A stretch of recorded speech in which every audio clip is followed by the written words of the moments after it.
আজকে যারা মনে করেছেন ইসলাম শুধু থাকবে মসজিদের ভিতরে আর মসজিদের বাহিরে ব্রিটিশের আইনে দেশ চলবে, আজকে যাদের মধ্যে এই ইচ্ছা পোষণ হয়, যাদের মধ্যে এই বিশ্বাস আছে ইসলাম শুধু থাকবে মসজিদের ভিতরে, খানকার ভিতরে, পীর সাহেবের দরবারের মধ্যে, সংসদে ইসলামের দরকার নাই, সচিবালয় ইসলামের দরকার নাই, মন্ত্রণালয় ইসলামের দরকার নাই, কোরআন শুধু পড়বে। বাবা যখন মারা যায়, দাদা যখন মারা যায়, মা যখন মারা যায়, তখন আমাদের কোরআনের প্রয়োজন। তাদেরকে বলবো নামাজি হতে পারবেন, রোজাদার হতে পারবেন। এই বিশ্বাস যদি আপনার মধ্যে থাকে, কোরআন দ্বারা দেশ চালাতে হবে না, মরার পরে জান্নাতের আশা করে কোনো লাভ নাই, ঠিক না? জান্নাতি হওয়া এত সহজ নয়। রাসূল সাল্লাল্লাহু আলাইহি ওয়াসাল্লাম বলেন, ইয়াতি আলান নাসি জামানুন ইয়াজতামিউনা ফিল মাসাজিদ লাইসা ফীহিম মুমিন। এমন একটা জামানা আসবে মসজিদের মধ্যে সব মানুষগুলা নামাজ পড়বে, একজনেরও ঈমান নাই। ওই মসজিদের ইমাম সাহেবেরও ঈমান নাই, মুয়াজ্জিনেরও ঈমান নাই, পিছনে যারা নামাজ পড়বে একটা মুসল্লিরও ঈমান নাই। ওই যুগ কি আসবে না চলে আসছে? কাদিয়ানি তাদের ঈমান আছে, কারণ কি?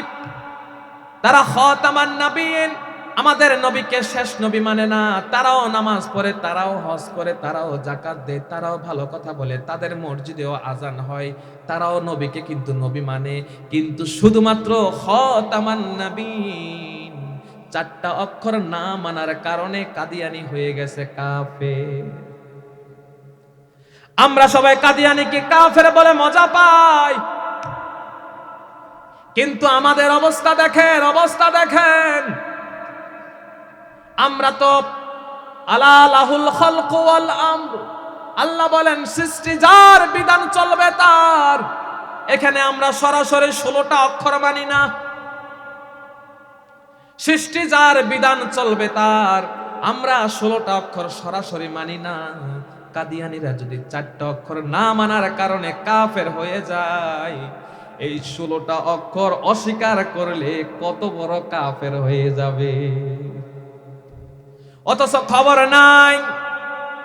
আমি বড় আশা করে রয়েছি, আমার মতো বড় ইমানদার নাই, আমার মতো বড় মুসল্লি আর কে আছে, আমার মতো বড় দানশীল কে আছে? বছর মসজিদ মাদ্রাসার জন্য লক্ষ লক্ষ টাকা দেয় আর মনে করে আমি তো জান্নাতে যাব, কিন্তু ঈমানটা নাই।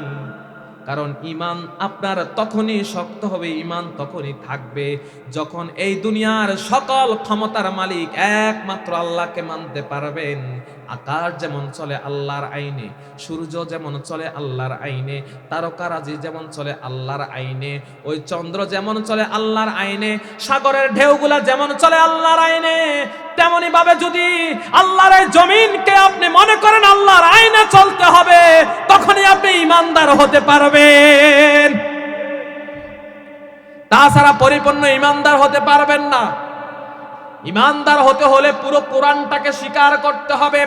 একটা অক্ষর যদি বাদ দিয়ে দেন, কোরআনের একটা শব্দ নয় একটা অক্ষর যদি বাদ দিয়ে দেন, একটা নুক্তা যদি বাদ দিয়ে দেন, আর ঈমানদার থাকা যায় না।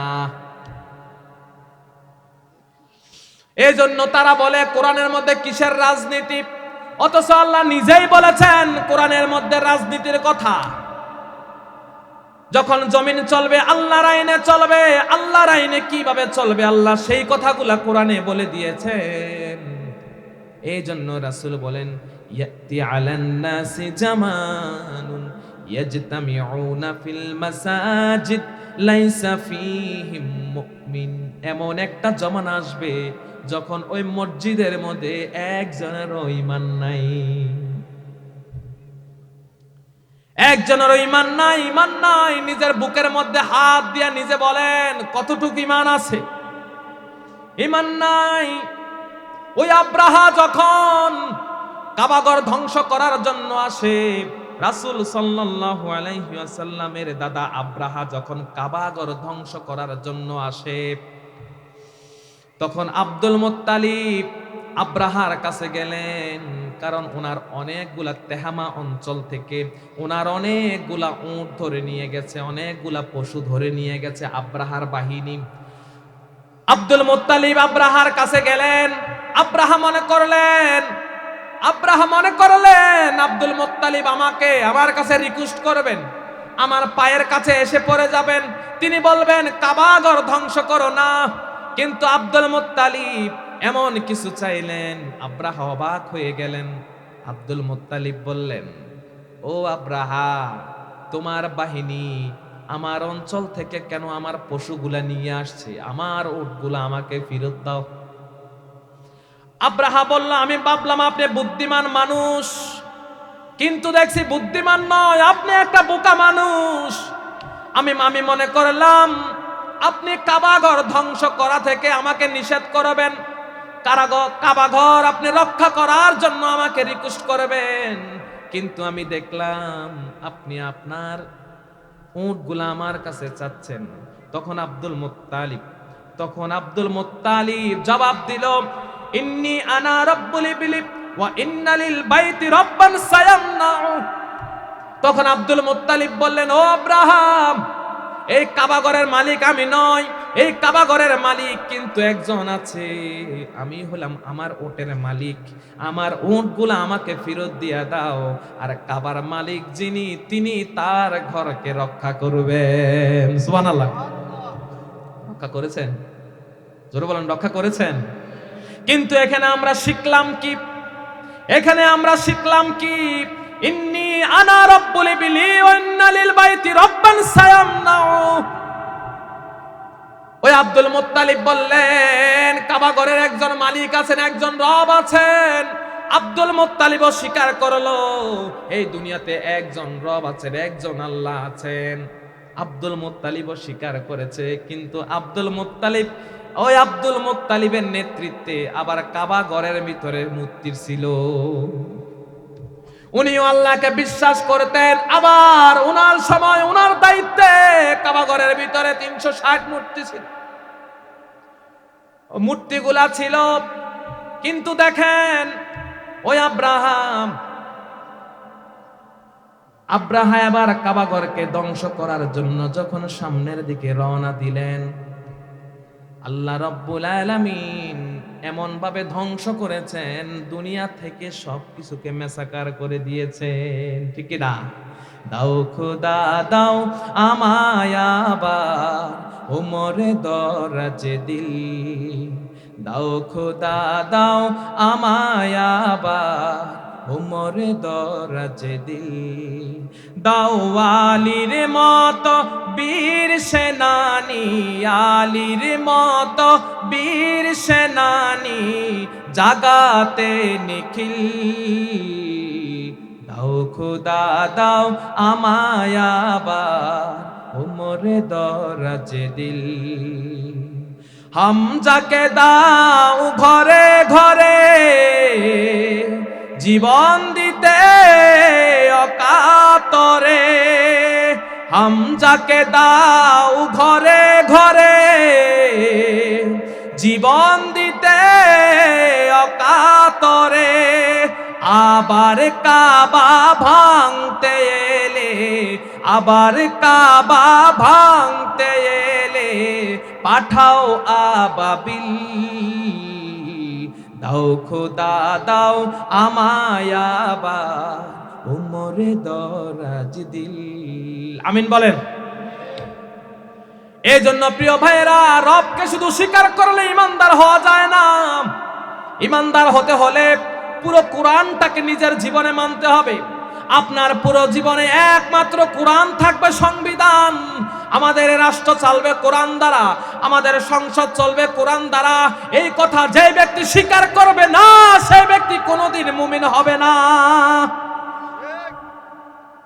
মুমিন হতে হলে, জান্নাতি মুমিন হতে হলে পুরো জীবনে কোরআনটাকে মানতে হবে। নিজের জীবনে যেমনই মানবেন, নিজের পরিবারটাকে কোরআন দ্বারা চালাবেন, নিজের সমাজটাকে কোরআন দ্বারা চালাবেন, নিজের ইউনিয়নটাকে কোরআন দ্বারা চালাবেন, সংসদটাকে কোরআন দ্বারা চালাবেন, তবে আপনি আল্লাহর কাছে জান্নাতি মুমিন হতে পারবে। ও আমার প্রিয় ভাইয়েরা, কিছু অংশ মেনে আর কিছু অংশ ছেড়ে দিয়ে ইমানদার হওয়া যায় না। বরং যারা কোরআনের কিছু অংশ মানে আবার কিছু অংশ ছেড়ে দেয়, তারা পরিপূর্ণ ইমানদার হতে পারেন না। বলেন কে?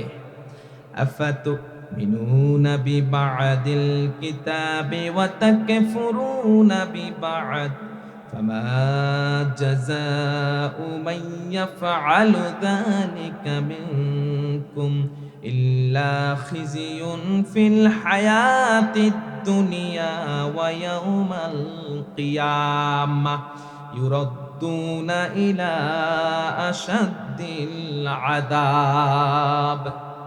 রব্বুল আলামিন বলেন, কোরআনের কিছু অংশ মানবা আর কিছু অংশ ছেড়ে দিবা। যারা এমন করে, কোরআনের কিছু অংশ মানে কিছু অংশ ছেড়ে দেয়, রব্বুল আলামিন বলেন তাদের জন্য দুনিয়াতে কঠিন শাস্তি রেখেছি, আর দুনিয়াতে কঠিন লাঞ্ছনা আছে, আর কিয়ামতের দিন তাদের জন্য কঠিন শাস্তির ব্যবস্থা আছে। কোরআনের কিছু অংশ মানবেন আর কিছু অংশ ছেড়ে দিবেন, তা হবে পুরো কোরআনটাকে মানতে হবে। কোরআন দ্বারা নামাজ পড়েন, কিন্তু কোরআন দ্বারা সমাজ চালান না। কোরআন দ্বারা আপনি রোজার মাসে রোজা রাখেন, কিন্তু কোরআন দ্বারা সংসদ চালান না। কোরআন দ্বারা আপনি আমল করেন, কিন্তু কোরআন দ্বারা আপনি রাষ্ট্র চালাইতে চান না। তার মানে কোরআনের কিছু অংশ মানলেন, কিছু অংশ ছেড়ে দিলেন। এমন যদি করেন, আল্লাহ বলেন দুনিয়াতে লাঞ্ছনা দিব, কিয়ামতের দিন কঠিন শাস্তির ব্যবস্থা রেখেছি। এই জন্য আমাদের পুরো জীবন এটাকে কোরআন দ্বারা মানতে হবে। নিজের জীবনটাকে যেমনি কোরআন দ্বারা মানবো, সংসদকেও কোরআন দ্বারা চালাইতে হবে। সুবিধা অসুবিধা বোঝা যাবে না, কারণ তারা চিন্তা করে, যারা বলে কোরআন দ্বারা রাষ্ট্র চলার দরকার নাই, কোরআন দ্বারা সমাজ চলার দরকার নাই, এর পিছনে একটাই কারণ, তারা যে হাজার হাজার কোটি টাকা চুরি করে বিদেশে নিয়ে যায়, হাজার হাজার কোটি টাকা চুরি করে তারা যে লন্ডনে বাড়ি করে, কানাডাতে বাড়ি করে। কোরআনের শাসন যদি থাকতো, চুরির কারণে হাতগুলা কেটে যাইতো। তারা জানে কোরআনের শাসন যদি থাকে, এই চুরির কারণে আমাদের দেহের মধ্যে আর হাত থাকবে না, ঠিক না? তারা জাতে মাতাল তালে ঠিক, তারা ভালোভাবেই জানে কোরআন দ্বারা দেশ চললে আর দুর্নীতি করতে পারবে না, কোরআন দ্বারা দেশ চললে আর দর্শন করতে পারবে না, কোরআন দ্বারা দেশ চললে মদের দোকান থাকবে না, কোরআন দ্বারা দেশ চললে সুদ থাকবে না, কোরআন দ্বারা দেশ থাকলে সুদি ব্যাংক থাকবে না, কোরআন দ্বারা দেশ চললে ঘুষ থাকবে না, কোরআন দ্বারা দেশ চললে রাতের অন্ধকারে মানুষকে ঠেক দিয়ে তার অর্থ নেওয়া যাবে না। তারা জানে কোরআন দ্বারা দেশ চললে টেম্পো স্ট্যান্ডে চাঁদাবাজি করা যাবে না, কোরআন দ্বারা দেশ চললে সিএনজি স্ট্যান্ডে চাঁদাবাজি করা যাবে না, বাস স্ট্যান্ডে আর চাঁদাবাজি করতে পারবে না, ঠিক কিনা?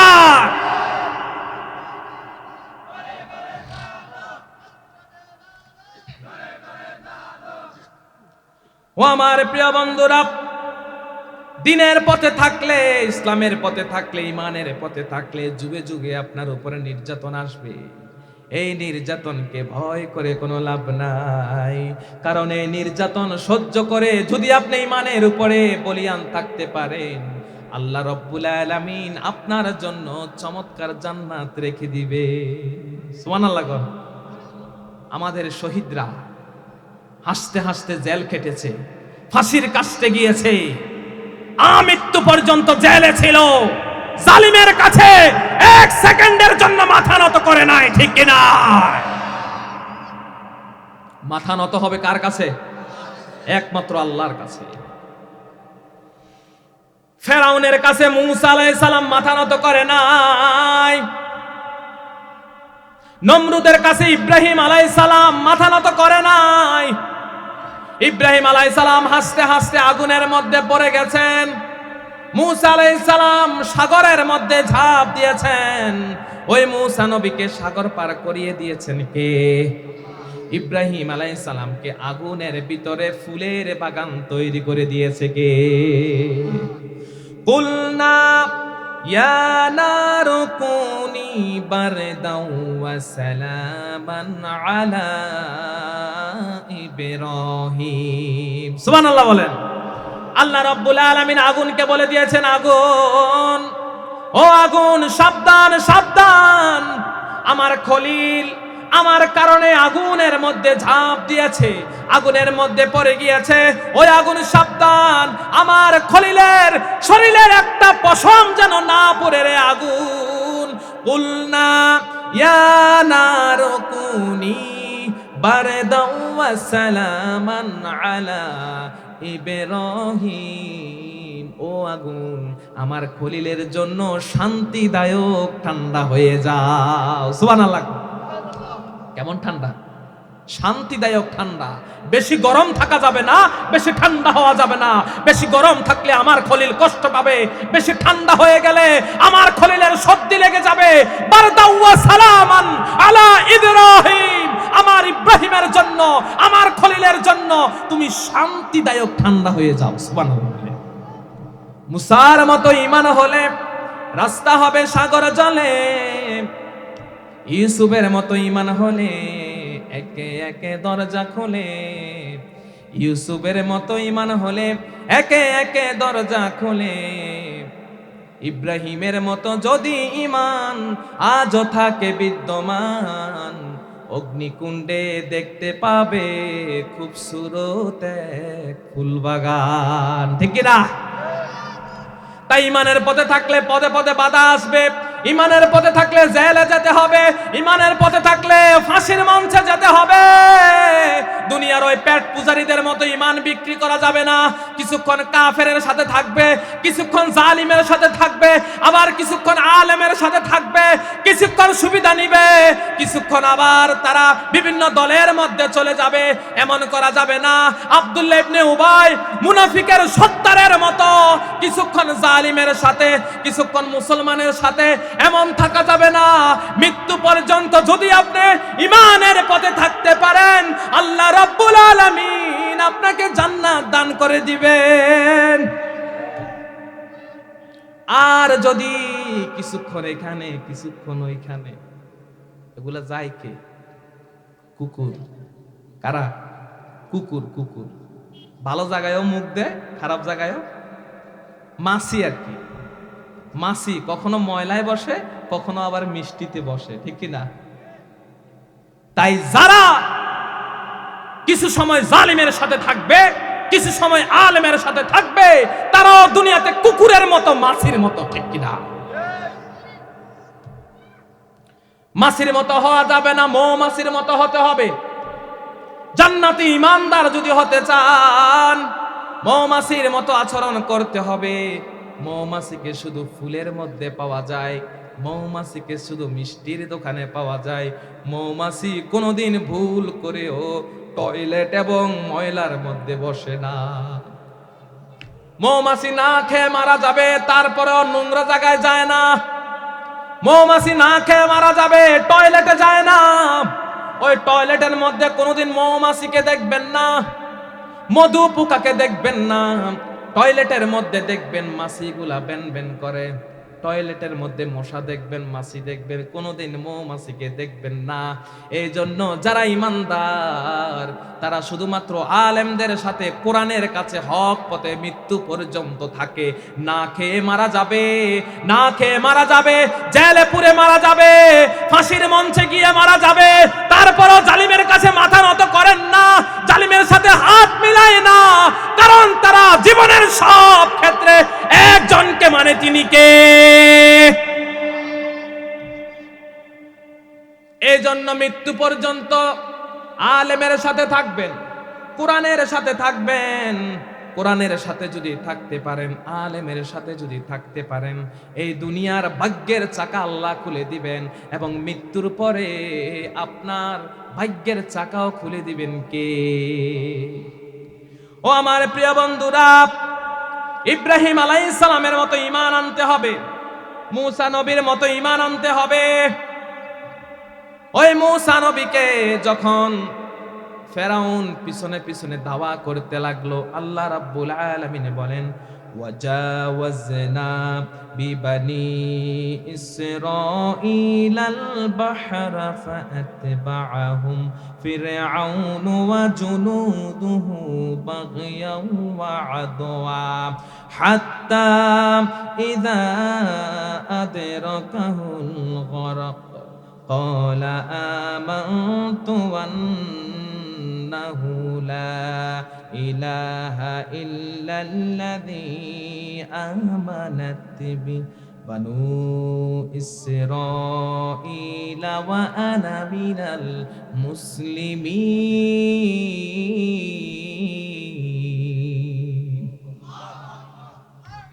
ও আমার প্রিয় বন্ধু, আল্লাহ রাব্বুল আলামিন বলেন ওই ফেরাউন তার সৈন্য সহ তাকে আমি সমুদ্রের মধ্যে চুবিয়ে দিলাম।